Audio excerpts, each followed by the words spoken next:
good morning, everyone.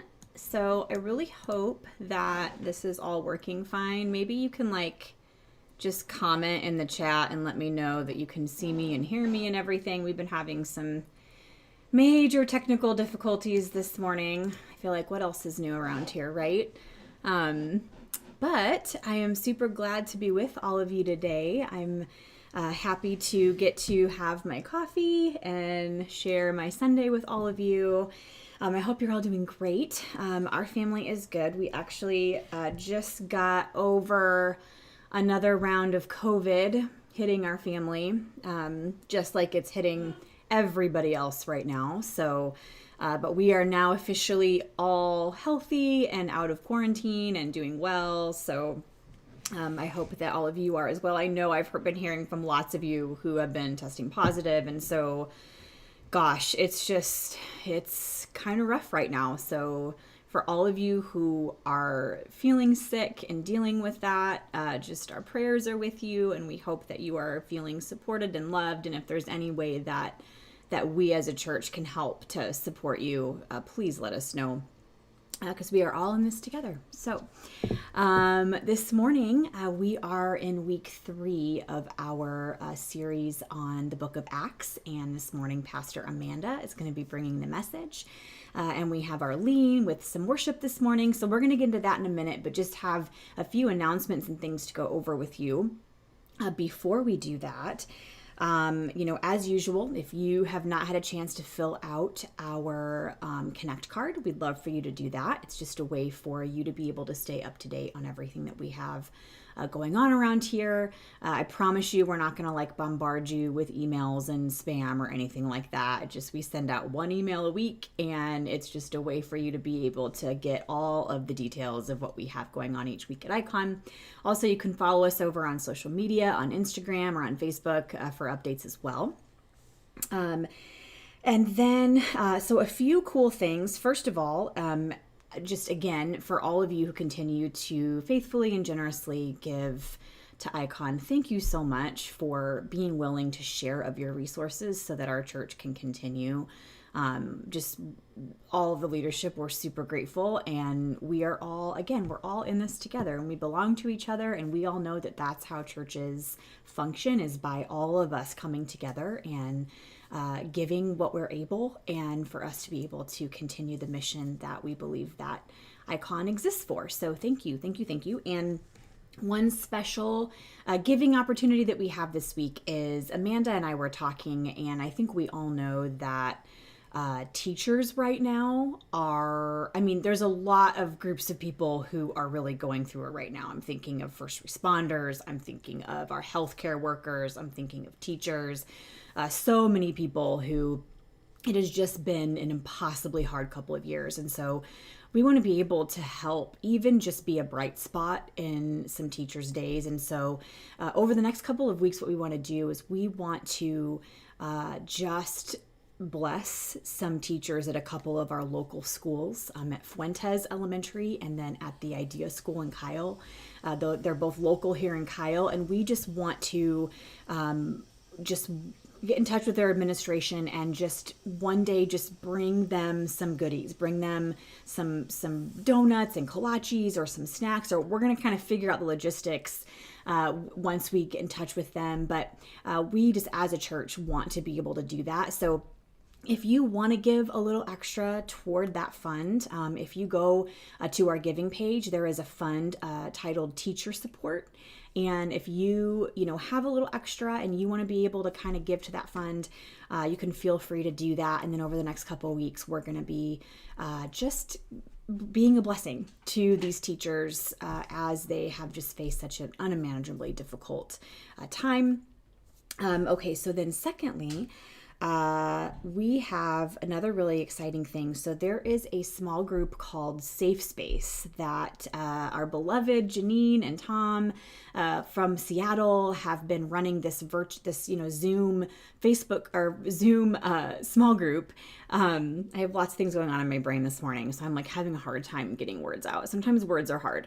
So it's called Safe Space, and basically it is a small group for parents of LGBTQ kiddos who just need some support. We all know that oftentimes, and I have heard countless stories of parents who, when their child has come out and when that parent has said, I fully support and affirm and stand by my child, oftentimes end up losing their community and their belonging at the churches that they are a part of. And so what Janine and Tom desire to do is they desire to create this space for these parents to come and to find support. It's also open to folks from the LGBTQ community to come and to find support with one another. And so if you are the parent of a child in our beloved LGBTQ community, we'd love for you to check that out. You can go to our website to find information. Also, I believe, Amanda put a link in the chat because she is on it and she is good like that. But they're going to be meeting on Wednesday nights over Zoom at 8:30 p.m. Central Time. And so you can go ahead and click on that link for all that information. We'd love to have you join us. And then last announcement, I know this is a lot this morning, but so Pastor Sabrina, and she's talked about this before, Pastor Sabrina has been, she started a organization called the Vaccine Action Collaborative. And okay, oh goodness, sorry, I've got like windows popping up everywhere on here. Okay. Called the Vaccine Action Collaborative, where she has basically been going into a bunch of under-resourced areas and providing vaccine clinics for people, making phone calls, knocking on doors, enabling people who may otherwise have struggled to be able to have access to the vaccine for COVID to be able to do that. So really important work right now.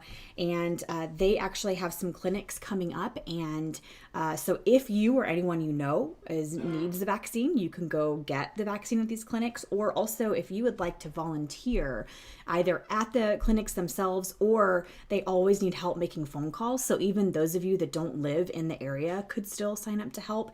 And if you're interested in being a part of helping, you can just email community@iconchurch.com.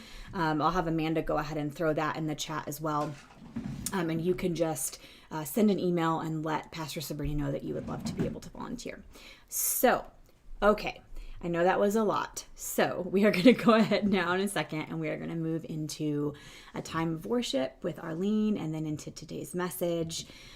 So just, wherever you find yourself this morning, some of you might be feeling sick. Some of you might be stressed. If you are, a teacher or a first responder or a healthcare worker who is watching, you are probably immensely overwhelmed. And so we are all coming this morning from different places, and I think a lot of us, it's easy to feel alone right now too, because, we're, some of us might feel isolated or we're in different parts of the country. We're not all together in one room right now, but I just want all of us to be able to, for these next few minutes, bring all of it. Bring your overwhelm, bring your stress, bring your fears, bring your anger, bring your sickness, everything that you're carrying right now, and just bring it to this space. And with the understanding that God is big enough for all of it, and that maybe in these next few minutes, as we kind of quiet our hearts, just maybe the Spirit can come in and can speak some peace and some hope and some love and some life to our weary hearts and our spirits. And then after worship, Amanda is going to give us a message this morning, and then we'll come back here right after that. So let's worship together.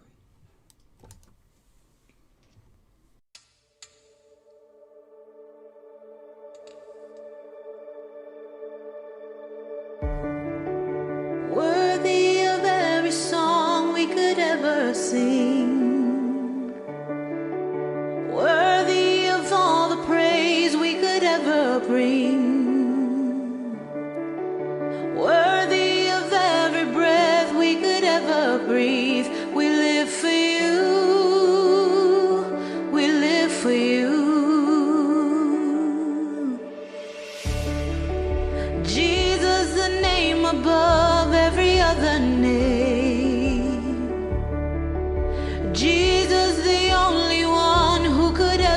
save. Worthy of every breath we could ever breathe. We live for you. We live for you. Holy, there is no one like you. There is none beside you. Open up my eyes in wonder and show me who you are, and fill me with your heart and lead me in your love to those around me. Oh yeah, yeah.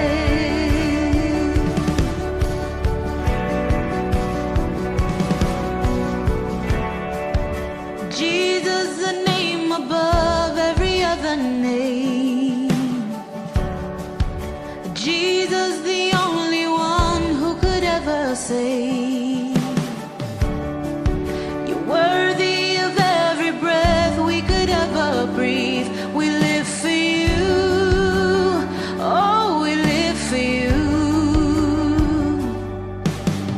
Holy, there is no one like you. There is none beside you. Open up my eyes in wonder and show me who you are, and fill me with your heart and lead me in your love to those around me. Lead me in your love, oh yes. And I will build my life upon your love. It is a firm foundation, and I will put my trust in you alone, and I will not be shaken. I will build my life upon your love. It is a firm foundation, and I will put my trust in you alone, and I will not be shaken. Holy, there is no one like you. There is none beside you. Open up my eyes in wonder and show me who you are, and fill me with your heart and lead me in your love to those around me. And I will build my life upon your love. It is a firm foundation, and I will put my trust in you alone, and I will not be shaken. Yes, I will build my life upon your love. It is a firm foundation, and I will put my trust in you alone, and I will not be shaken.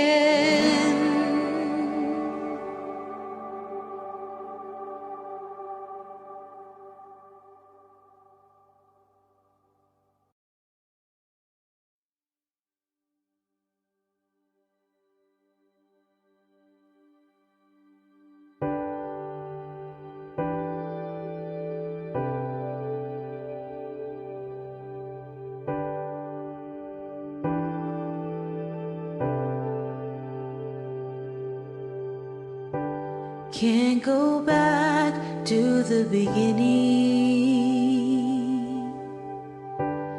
can't control what tomorrow will bring, but I know here in the middle is the place where you promised to be.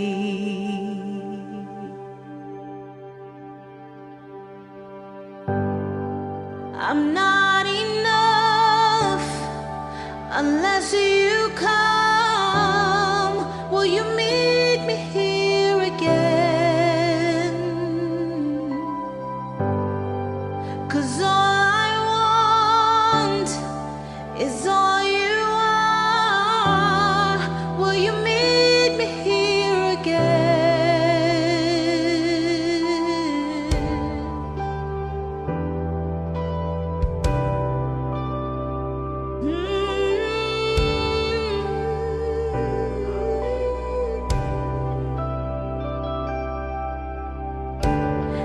As I walk now through the valley, let your love rise above every fear, like the sun shaping the shadow. In my weakness, your glory appears.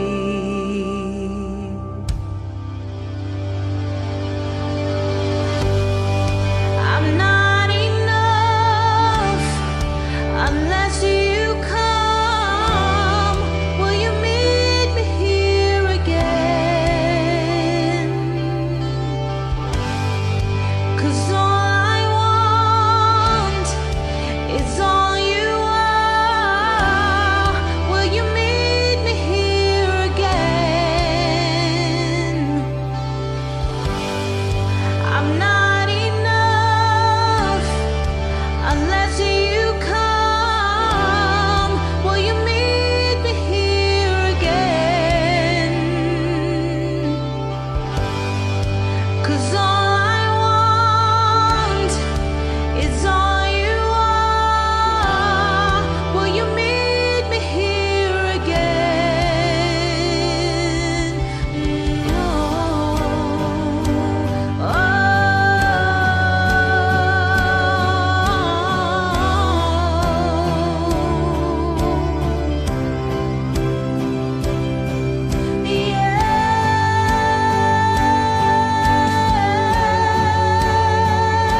Yes, God, yes.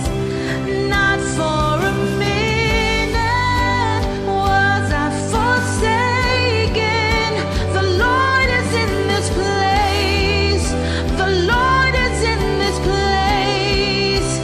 Come, Holy Spirit, dry bones awaken. The Lord is in this place. The Lord is in this place.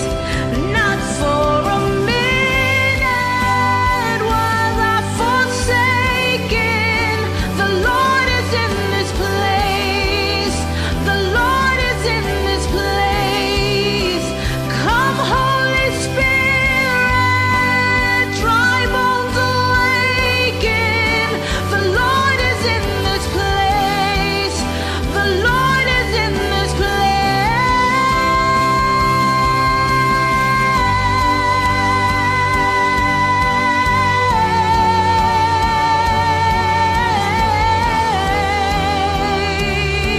Yes, the Lord is in this place. Oh, yes.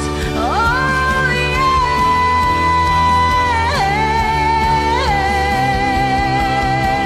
yes.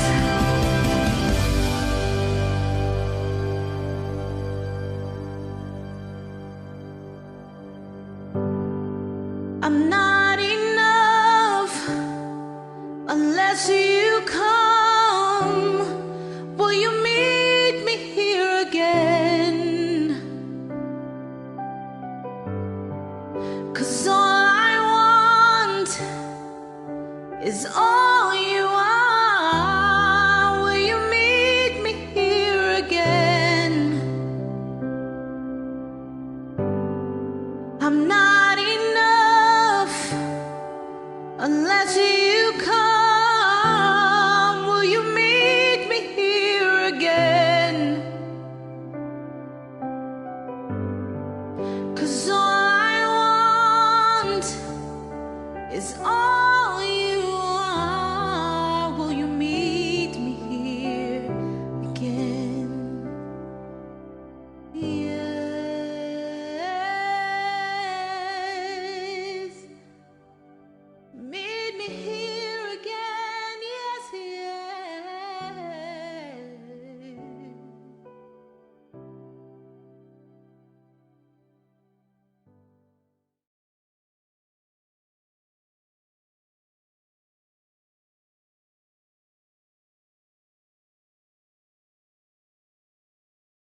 Hey, I am so excited to walk through the scriptures with you today as we talk about Peter's miraculous escape from prison.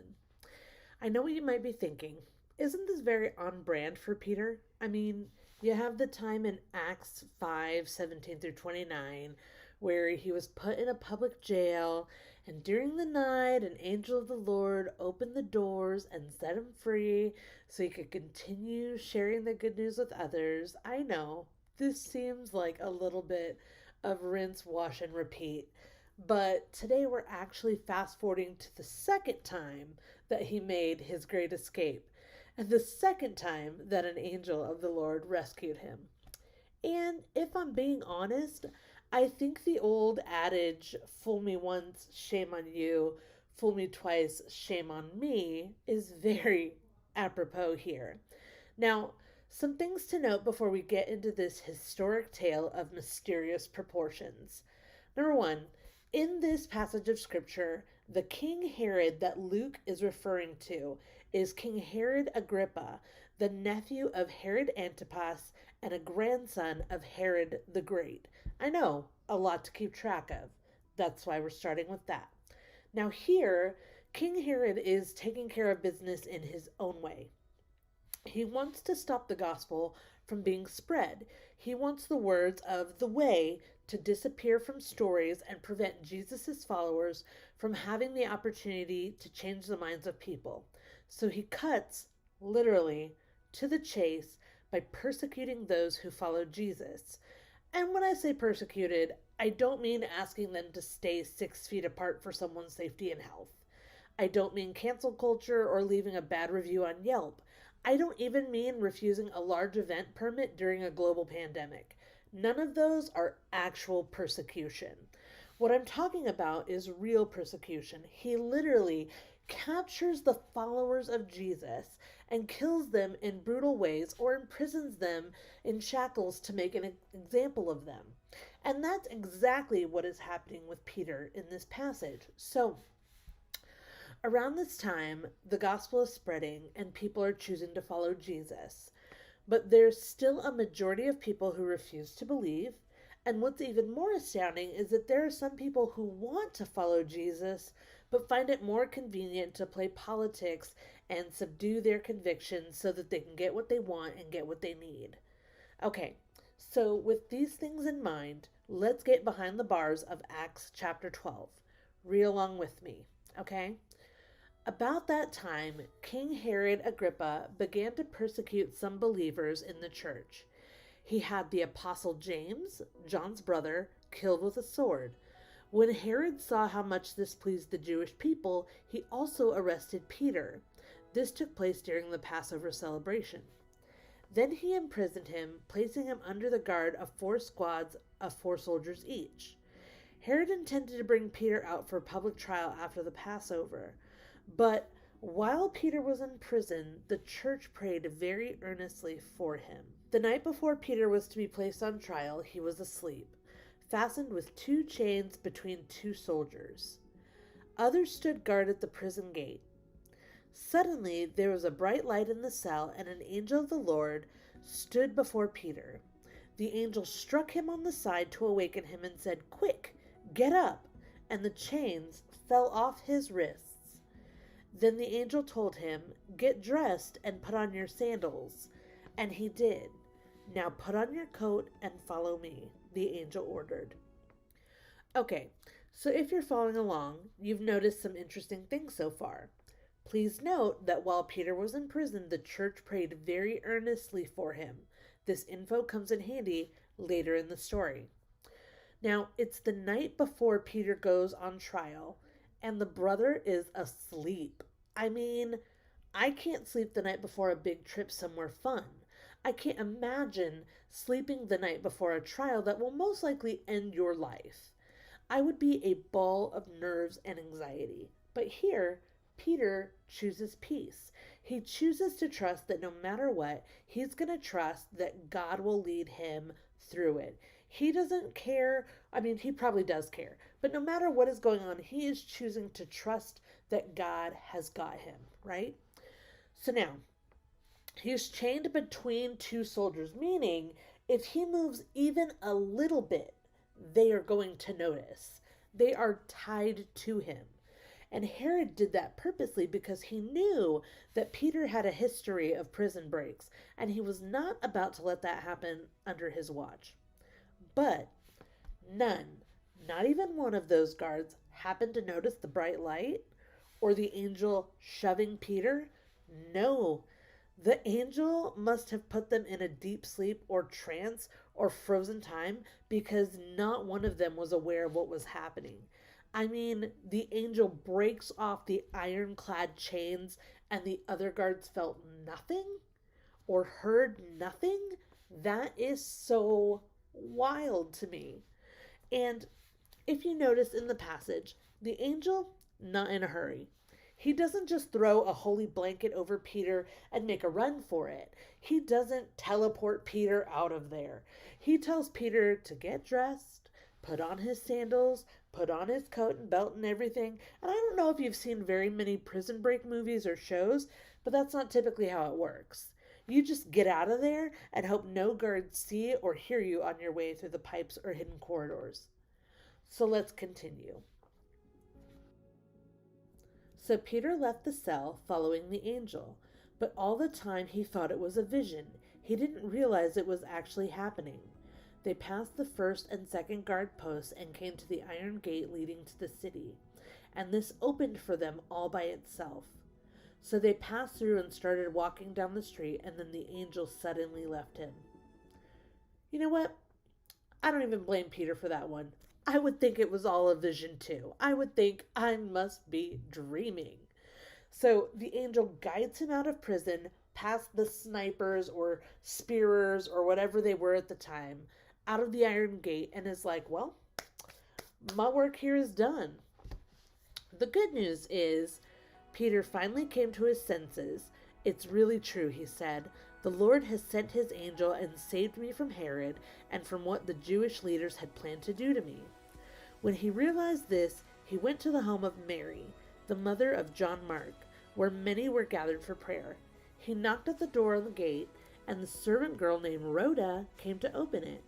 When she recognized Peter's voice, she was so overjoyed that instead of opening the door, she ran back inside and told everyone, Peter is standing at the door. You're out of your mind, they said. When she insisted, they decided it must be his angel. Okay, so here we see Peter goes to a house that was essentially a house church at the time. He's just broken out of prison and he wants to check in with his faith community, tell them the great news, and he gets left at the front door. Now, imagine you just escaped from prison. You're on the run, and you're so excited to tell people what just happened, and they're like, no way, that's you. Go prank someone else. I'm sorry, what? What's also worth noting here is how the servant girl is so easily dismissed. I mean, these people of faith who have seen and heard some of the most otherworldly things just decide, you know what? Peter escaped from prison again? Nah, couldn't be. Not it. Wow. Pretty incredible, I think. Moving on. Meanwhile, Peter continued knocking. When they finally opened the door and saw him, they were amazed. He motioned for them to quiet down and told them how the Lord had led him out of prison. Tell James and the other brothers what happened, he said, and then he went to another place. At dawn, there was a great commotion among the soldiers about what had happened to Peter. Herod Agrippa ordered a thorough search for him. When he couldn't be found, Herod interrogated the guards and sentenced them to death. Afterward, Herod left Judea to stay in Caesarea for a while. You might think this sounds extreme, but it's actually the appropriate punishment for a guard who didn't do his job. Back in the day, if you were guarding a prisoner that was going to be hanged and you let him escape, you would be hanged. If your prisoner was going to be whipped in public and you let him escape on your watch, you are now the literal whipping boy. So you can imagine how panicked those guards were the moment they realized Peter was gone. And trying to explain what happened, good luck with that. This was not an easy interrogation to sit through. I'm sure those guards tried their best to explain whatever they could possibly remember or conceive in their minds. It just wasn't enough to save them from death. But now let's look at what happens after Herod finds himself on the other end of this truly miraculous and confounding ordeal. Now Herod was very angry with the people of Tyre and Sidon. So they sent a delegation to make peace with him, because their cities were dependent upon Herod's country for food. The delegates won the support of Blastus, Herod's personal assistant, and an appointment with Herod was granted. When the day arrived, Herod put on his royal robes, sat on his throne, and made a speech to them. The people gave him a great ovation, shouting, "It's the voice of a god, not of a man." Now, historically, his royal robes were made of a fine silver fabric that radiated the sun's light as he walked. So not only was it normal for the people to give him a great ovation because they were sucking up to him so they could eat and have a livelihood, but because the sun was also reflecting off of his shiny garments, and he very well could have seemed godlike in that moment. But the game changer comes next. Instantly, an angel of the Lord struck Herod with a sickness because he accepted the people's worship instead of giving the glory to God. So he was consumed with worms and died. Meanwhile, the word of God continued to spread, and there were many new believers. When Barnabas and Saul had finished their mission to Jerusalem, they returned, taking John Mark with them. Yeah, I know. A lot to sift through here. A lot to try to wrap our minds around. But what if the whole underlying current of this historical account is that there will be so many times where God comes to our rescue and we can't pinpoint exactly how it happens, even though we know deep down in our bones that it happened, thus leaving so much mystery and wonder to God. I mean, in this passage, there are so many moving pieces. There's the beheading of James, which probably didn't make Peter feel hopeful, yet he still chose to sleep in heavenly peace the night before his big trial.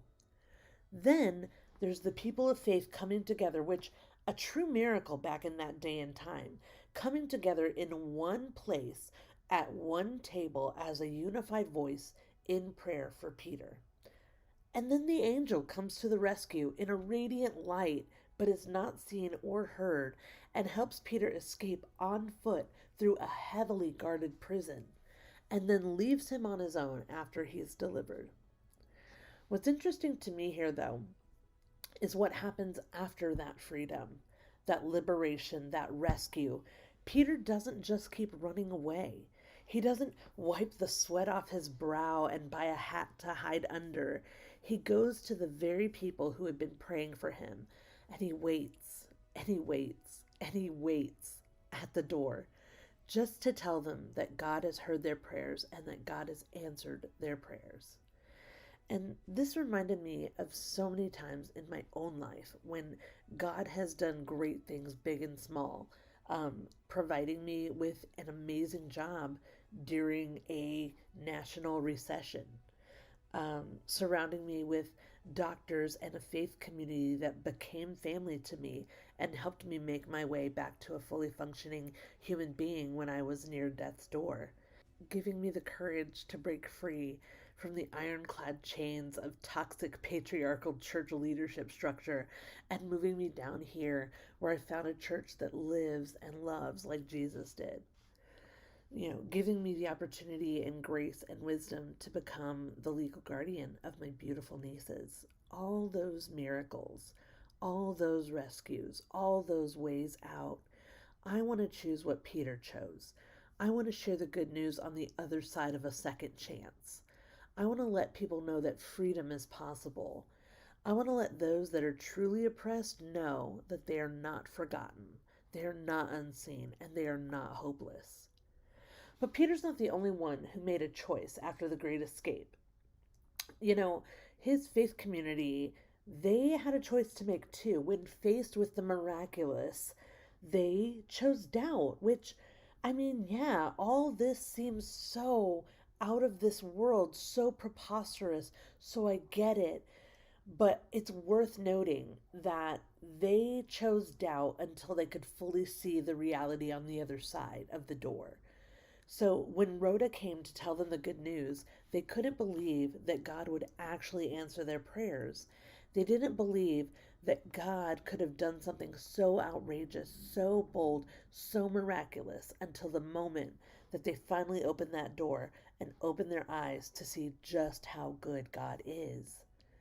And maybe today you doubt that good things can come of this life. You doubt that any good could come after over a year and a half of disillusionment, of feeling the weight of the world, coming apart at the seams, and feeling just all the isolation and all of these big, deep, heavy emotions, living through the trauma of this pandemic. And maybe you doubt that God has a way for you to break free of a situation, and you doubt that there could be a way out or a way forward. Or maybe you doubt that your prayers are making any difference. But let those scriptures of yesterday fuel your belief today, because God does love you. He does want good things for you. He does want to bring healing. He does want to bring life and light and joy and peace. So allow, if even for just a moment, yourself to believe that God is good. Allow yourself the opportunity to count your blessings, big and small, and see the fingerprints of God in your life. Or you could choose like Herod did. You could watch some pretty incredible things happen in your life. And when people ask how it happened, how you got so far, how you made it to the top, how you got that brand new thing you wanted, you could say, you know what? It was all me. It was all my hard work. I made it happen. It was my brain. It was my this, my that. It was all me. And I'm not saying that you're going to also be consumed with worms and die, but living with that mentality of pride and arrogance, without humility, without acknowledgement, that it's not just all about what you brought to the table, but maybe other people in your life as well. Maybe there were people praying for you, but you might feel that uneasy feeling in your heart and gut. So it might not be like worms and death, but you might feel that uneasy feeling in your heart and gut. You might feel as if what you have is just not enough, and so you keep striving for more, letting the praise of others and the arrogance of your pride consume you to the point where you lose yourself. And all of a sudden, you need more praise and more adoration and more belongings and more things to feel like you're worth something. And that feeling just might eat away at you as you forget what it's like to thank God for all He's done and all He's given you. So my prayer for you today is to learn from Peter's lesson. Learn to look for the miracles in your life, big and small. Be thankful. Be humble. Be grateful. If you need a visual, set out a jar and some slips of paper on your countertop, and when the blessings come your way, big or small, write them down and put them in the jar. And at the end of the day or the week or the year, take them out and read them and pray a prayer of gratitude over those things. And when you pray, believe that God wants good things to happen for you. Know that He loves you and He wants to bless you with courage, with compassion for others, with the boldness to invite someone who isn't like you to sit at the table, with peace that passes understanding. And may the chains that you leave behind serve as reminders of God's goodness and the light leading you to share joy and hope and wonder with everyone you meet.